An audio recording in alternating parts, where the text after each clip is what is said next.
누가복음 19장 삭개오 이야기는 매우 유명합니다. 여리고는 큰 성읍이고 오아시스 종려가 많은 고대 도시죠. 거기서 세리, 그 중에서도 세리의 장이었습니다. 그리고 그는 재산을 많이 모은 부자였습니다. 자, 세리는 그 당시에 환영받지 못한 사람이었다. 로마의 앞잡이로 여김받았고 가장 경제적으로 식민지 백성들 세금을 뜯어가는데 세리들이 한몫을 한다고 봤어. 그래서 세리는 이모저모로 사람들에게 그렇게 갈취하기 때문에 돈을 뜯어간다는 것 참 하루 이틀 아니고 해마다 그런다는 것은 사람들이 반감을 갖지요. 그래서 모든 사람에게 미움의 대상이었어. 요즘 세리하고는 다르지요. 그때는 네가 얼마 납부하고 네가 알아서 그렇게 바쳐라 되고 남은 것은 자기가 가졌기 때문에 다 세리를 싫어했습니다. 그래서 죄인 중에 죄인으로 여겼죠. 그래서 대단히 고독하고 따돌림 당하고 무언가 인정받기를 갈망하는 심리가 있었을 겁니다. 돈이 좀 있어도 사람은 그걸로는 안 되지 않습니까? 사회생활을 하면서 사람들에게 뭔가 인정받고 살아야지. 미움받고 따돌림받고 참 쉽지 않았을 겁니다. 근데 예수님 소문을 들었고 한번 만나보기 원하는 마음이 있었는데 사람들은 많이 가고 또 키가 적은 형편이기 때문에 난감이 있단 말이에요. 예수님을 꼭 한번 만나보고 얼굴도 봐야 되겠다. 그래서 앞서 달려가서 나무 위에 올라갔다.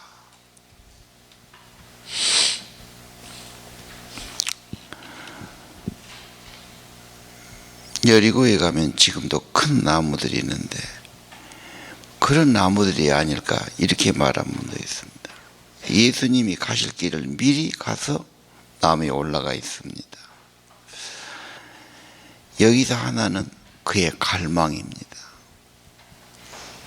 그리스도를 향한 그의 마음, 어떻게 하든지 만나야 되겠다. 마음속에 진실한 열망이 중요합니다. 은혜 받으려면 그래야 돼요. 사모해야 돼요. 갈망해야 돼요. 또 갈망해야 돼요. 예수님과 눈이 마주쳤습니다. 삭개오를 알아보시죠.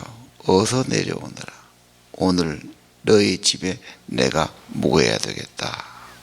삭개오는 너무 기뻤지요. 그렇게 보고 싶었던 예수님이 자기를 인정하고 자기 집에 오신다는 것 기쁨으로 영접하고 대접합니다. 자, 이 사실을 보고 사람들은 수군거리죠. 왜 저런 사람 집에 들어가냐. 저런 인간들에게 같이 식사를 하실까? 죄인들은 안 된다고 제쳐놓은 사람들입니다. 그런데 예수님은 제쳐놓지 않죠. 나는 그들을 위해서 왔다. 의사는 건강한 자를 온 것이 아니다. 병든 자를 위해서 의사가 있는 것. 나는 잃어버린 자를 찾아 구원하러 왔다 그러죠. 그래서 10절이 매우 중요한 말입니다. 잃어버렸단 말은 잘못된 위치에 가 있다. 제자리에 본래의 장소로 회복시키는 거다. 그런 뜻이 있습니다.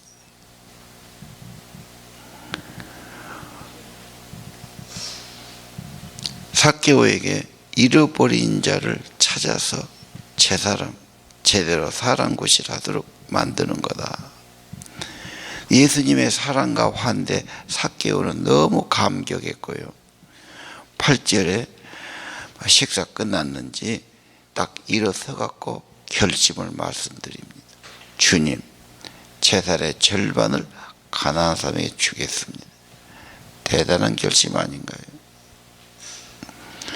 물론 먹고 살만 했지만 지금까지 돈을 모으고 살았던 사람이 이것을 내놓겠습니다.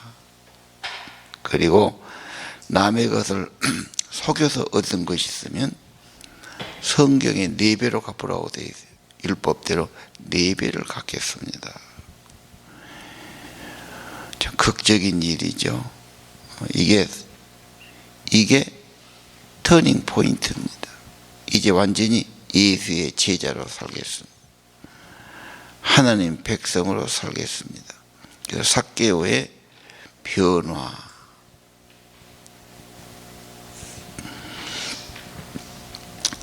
오늘 우리는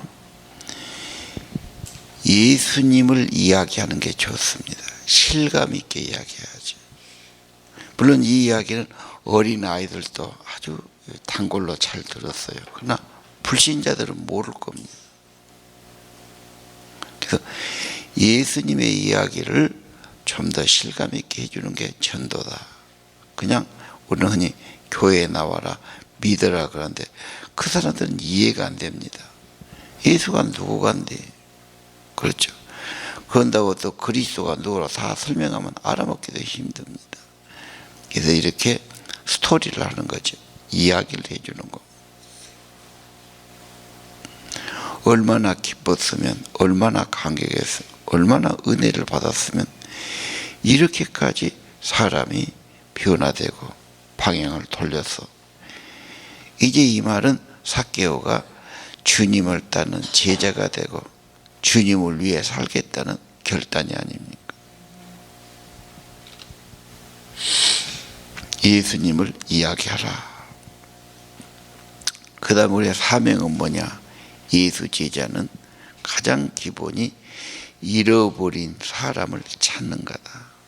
한 사람, 한 영혼을 회개시키는 거죠.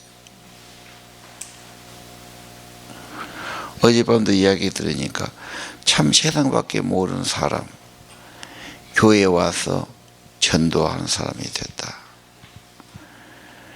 그 사상이 바꿔진다는 건 결코 쉽지 않습니다. 그러나 한 사람은 주를 위해서 더 큰 일을 할 수 있어요. 한 사람의 회개, 이게 우리가 집중해야 할 일입니다. 어린이 하나라도 회개하고 진짜 사명을 깨닫고 주를 위해 살기로 결심한다면 많은 주님의 나라를 위해서 일하는 자가 될 겁니다. 일단 다른 일도 많지만 첫 번째 교회와 성도의 사명은 뭐냐? 잃어버린 영혼을 찾아 구원하는 것, 하나님 자녀로 회복시키는 것. 원래 그렇게 살아야 돼요. 하나님의 형상이고 하나님의 자녀였어요. 집을 나간 자식, 탕자와 같은 자, 세상과 돈밖에 모르는 자녀들을 하나님 나라로 되돌려 놓는 겁니다. 회개는 방향이 바꿔지죠. 목표가 바꿔집니다. 이제는 하나님 나라 위에 살아가는 겁니다. 전도에 대해서, 회개에 대해서 가장 아름다운 이야기가 삭개오 이야기입니다.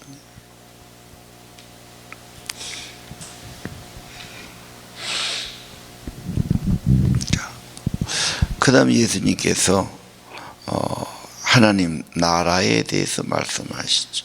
11절 하나님의 나라, 하나님의 통치, 하나님이 왕이신 나라, 하나님 나라 천국을 말씀하십니다. 그들은 곧 예수님이 올라가면 노마를 쫓아내고 새로운 정권이 들어서고 예수님이 왕이 되고 뭐 이게 눈에 보이는 현실, 정치, 이런 것에 관심을 두었어요. 그러면 뭐가 좀 새로워질 것 같다. 새로운 지도자가 세워지고 새로운 왕이. 예수님은 12절에 아니다. 지금 그 나라는 그렇게 된 것이 아니고 나중에 그게 이루어지는 나라다. 그 우리가 뭐 해야 됩니까? 우리는 할 일을 주셨어요. 한 분야씩 맡겨줬는데 그걸로 사업해라, 장사해라, 이문을 남겨라 그러지. 달란트 비유하고 같지요.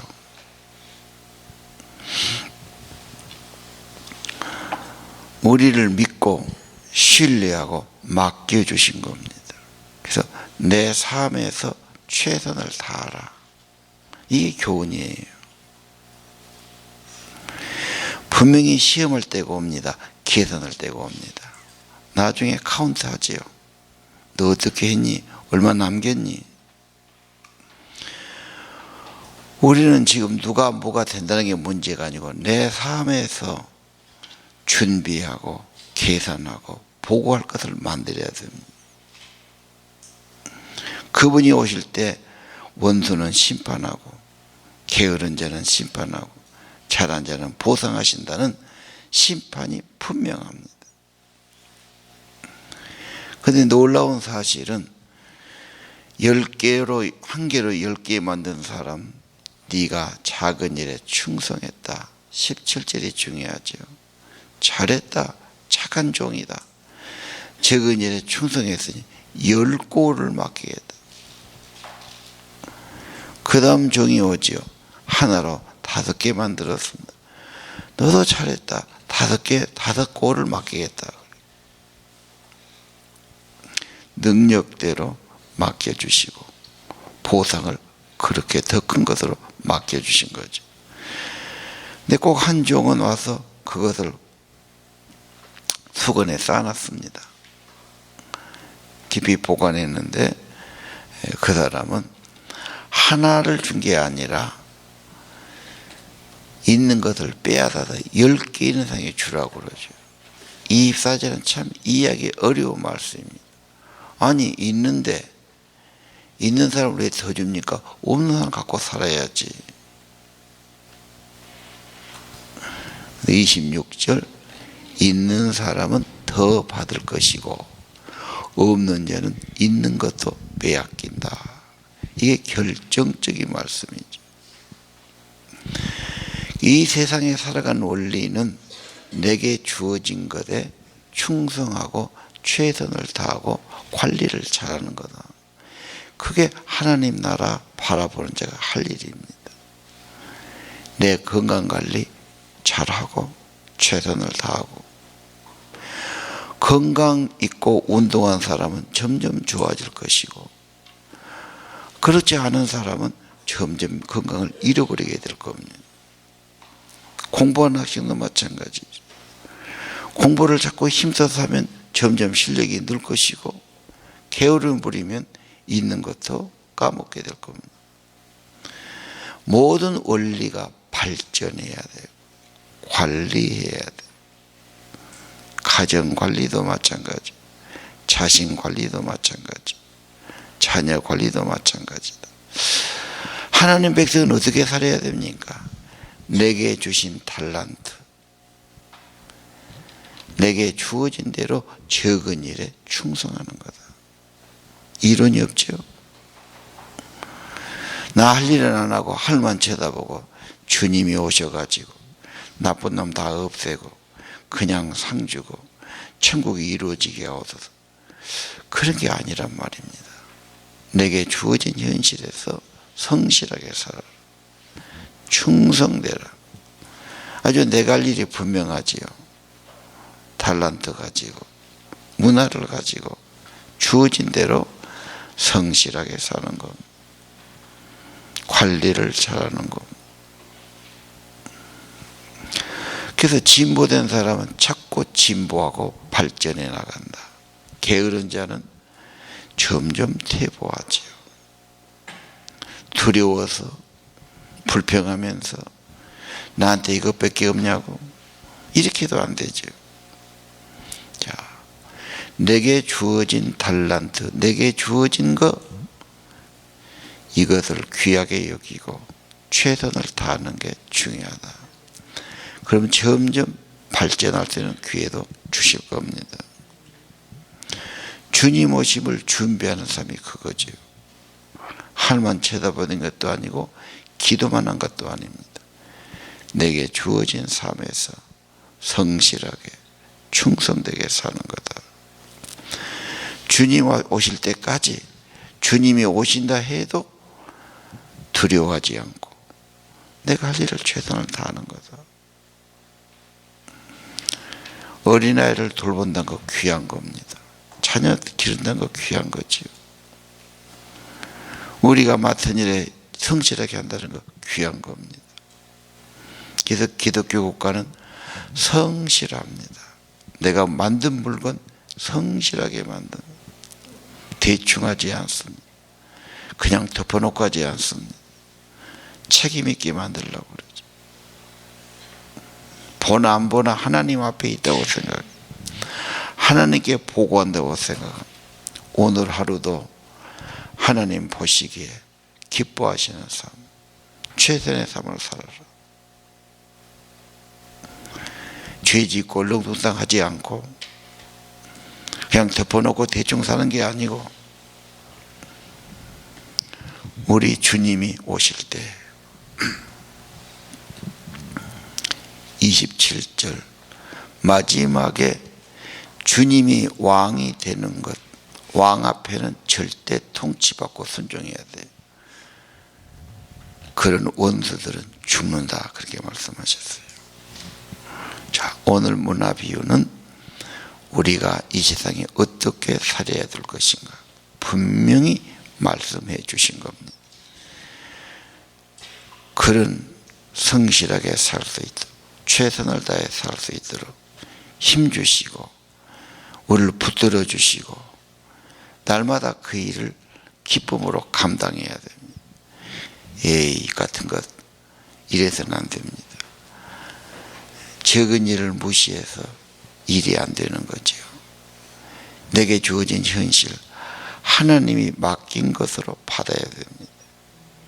적게 줬다고 불평하고 이 같은 거 해봐야 소용없다고 그러고, 자기가 그렇게 하면 누가 그걸 소중히 여기겠습니까?